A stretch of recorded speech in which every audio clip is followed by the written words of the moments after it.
Dans cet épisode aujourd'hui, je vais vous parler d'une histoire, Theodore Johnson, que j'ai trouvée très parlante pour vous expliquer exactement comment je compte gagner des millions en bourse. Alors, l'histoire de Theodore Johnson, elle est relativement simple. Alors, cette histoire, elle a été très critiquée, vous allez comprendre pourquoi. Theodore Johnson, en fait, voici les points clés à comprendre.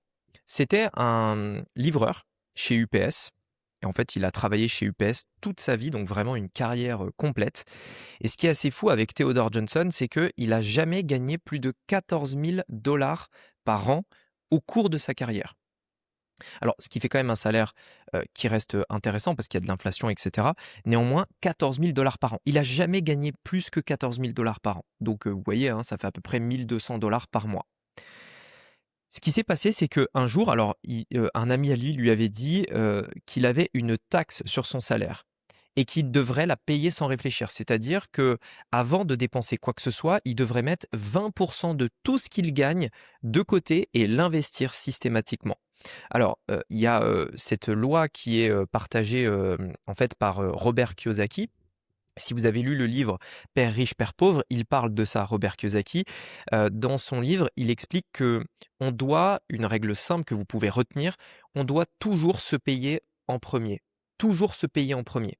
Ça veut dire quoi? Quand vous allez gagner votre argent à la fin du mois, que vous avez votre salaire ou que vous versez votre salaire en tant que dirigeant ou peu importe dans votre entreprise, la règle est simple, toujours se payer soi-même en premier. Se payer soi-même en premier, ça veut dire investir une partie de son argent immédiatement. C'est-à-dire, imaginons, je gagne 10 000 euros par mois et je décide de me payer en premier, et bien automatiquement, avant de dépenser dans quoi que ce soit d'autre, avant le loyer, avant la voiture, avant la nourriture, avant les sorties, avant les voyages, avant les plaisirs, avant tout, avant quoi que ce soit d'autre, la première dépense, c'est en moi-même. Je vais prendre une partie de mon argent et je vais tout de suite l'investir. Donc si je gagne 3 000 euros par mois, par exemple, je prends peut-être 500 euros, je le mets de côté et je l'investis immédiatement. Je sais qu'il me reste 2 500 euros. D'ailleurs, c'est une règle toute simple, mais la plupart des gens ne la respectent pas. La plupart des gens, quand ils ont leur salaire, tout de suite, ils dépensent. Tout de suite, c'est je dépense dans des conneries, je dépense dans mon loyer, je dépense dans la voiture, etc. Alors que là, l'idée est de se dire, si dès que j'ai mon salaire ou dès que j'ai de l'argent, tout de suite, je l'investis, tout de suite, je le mets de côté, j'investis dans moi avant toute chose, eh bien, au moins, cet argent, elle est mise de côté. Alors, je vais vous expliquer pourquoi cette histoire, elle est aussi elle est très critiquée. Mais l'idée est ça. L'idée est la suivante. Ce gars, Theodore Johnson, il a fait ça et il s'est dit, ok, très bien. Tous les mois, je vais mettre 20 euros, 20% pardon, de mon salaire directement dans les actions de mon entreprise. Donc, en l'occurrence, il est chez UPS. UPS, une société que vous devez connaître, hein, la société de transport. Eh bien, à plus de 90 ans, bien qu'il n'ait jamais eu un train de vie luxueux, son compte en bourse s'élevait à 70 millions de dollars en bourse. Donc, ce gars, Theodore Johnson, qui a jamais gagné plus de 14 000 dollars par an, 14 000 dollars par an, il y a de fortes chances que vous qui regardiez cette vidéo, vous gagnez déjà plus que ça. Eh bien, ce gars-là, qui a jamais gagné plus de 14 000 dollars par an, qui mettait 20% de côté tous les mois dans des actions pour investir, eh bien, ce gars-là, à la fin de sa vie, il avait 70 millions de dollars. Comment c'est possible? On peut le comprendre en fait avec les intérêts composés. Alors ici, je vous mets également une autre image qui est très connue. Alors si vous m'écoutez en version podcast, c'est la croissance de la fortune de Warren Buffett. Je vais vous décrire l'image si vous m'écoutez en version audio. Warren Buffett, l'un des plus grands investisseurs de notre ère, on voit en fait l'évolution de son patrimoine. On voit que par exemple à 14 ans, il avait 5 000 dollars de côté. Ensuite, à 26 ans, donc quasiment 12 ans plus tard, il est passé de 5 000 à 140 000 dollars. Et il lui a fallu donc 12 ans pour passer de 5 000 à 140 000.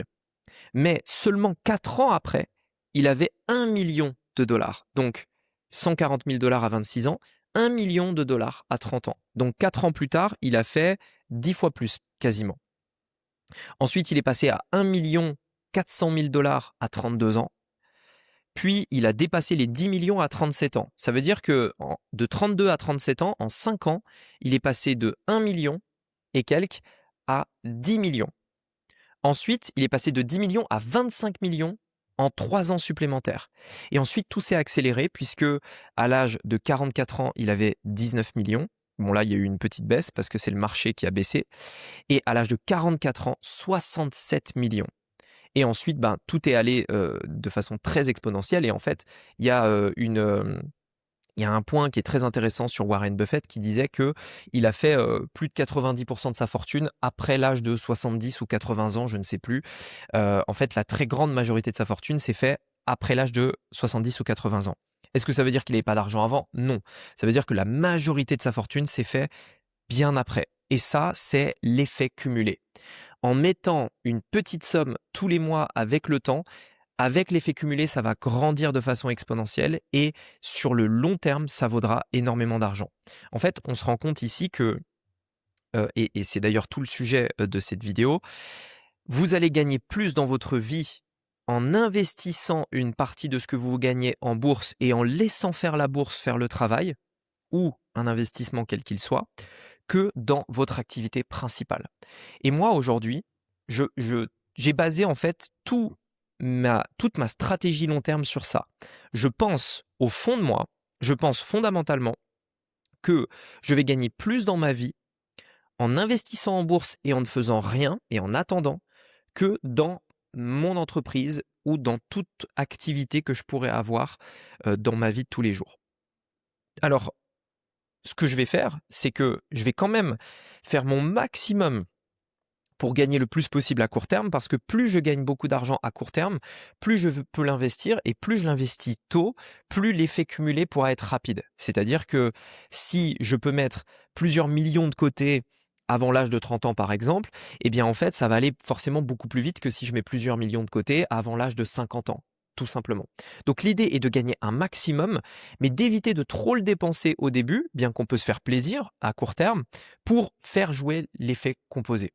Et en fait, cette histoire, elle est très critiquée parce que Theodore Johnson, on peut se dire, mais ça n'a aucun intérêt d'être comme ce gars-là. Il a gagné toute sa vie 14 000 $.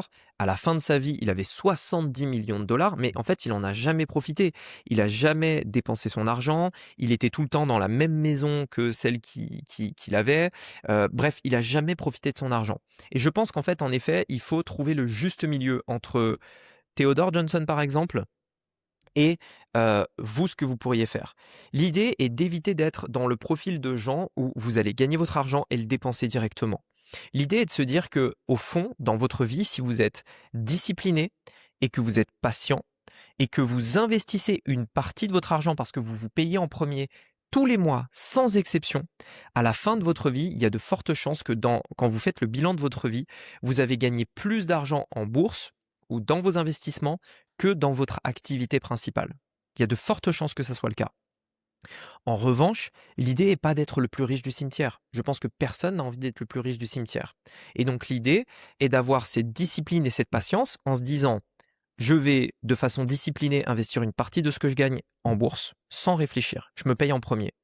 Et je vais être patient parce que je sais que cet argent que je vais investir va pas payer au bout de 2 ans, ça va prendre peut-être 10, 20, 30 ans, peut-être. Mais au moins, au moment de la retraite, j'aurai, ou même avant, hein, j'aurai beaucoup d'argent de côté pour vraiment me faire plaisir. En attendant, je vais essayer de gagner plus pour accélérer le principe de l'effet cumulé et me faire plaisir aussi là tout de suite maintenant. Je vais créer une entreprise, je vais trouver des clients, gagner plus d'argent pour vivre ma vie maintenant et pas être comme Theodore Johnson qui va travailler toute sa vie dans un travail qui paye pas assez et qui à la fin de sa vie sera multimillionnaire. Mais d'essayer d'être multimillionnaire avec votre activité là tout de suite maintenant, avec votre entreprise, tout en gardant toujours cette habitude et cette discipline de mettre 20% peut-être de ce que vous gagnez pour que sur le long terme, même si vous gagnez des millions avec votre entreprise, vous gagnerez toujours plus avec vos investissements.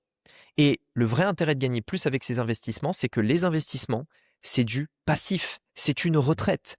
Ça demande pas de travail, ça demande pas de prendre, ça demande des risques un petit peu, bien qu'aujourd'hui il existe des solutions avec des risques modérés, mais ça demande pas de travailler, ça demande pas d'énergie. Vous avez votre argent qui travaille pour vous et qui vous rétrocède des dividendes. Vous pouvez vivre de vos dividendes avec l'argent que vous allez mettre de côté, que ce soit dans vos investissements en bourse, en immobilier, et cetera. Et moi, c'est ma stratégie. Ma stratégie est de gagner un maximum d'argent avec mon entreprise pour mettre une bonne partie de côté de cet argent et l'investir afin que sur les 10 prochaines années, eh bien, je puisse obtenir beaucoup d'argent pour être tranquille pour le restant de mes jours et que cet argent continue de fructifier de toute façon pour le restant de mes jours. Que une somme dans un investissement en bourse ou dans l'immobilier soit là et continue de fructifier pour le restant de mes jours. Cela veut dire que non seulement je vais continuer de m'enrichir, même si j'arrête de travailler, mais que je garderai toujours un certain niveau de vie et un certain niveau de richesse parce que j'ai pris la discipline d'investir une partie de cette somme dans des entreprises qui vont faire ce travail de croissance à ma place.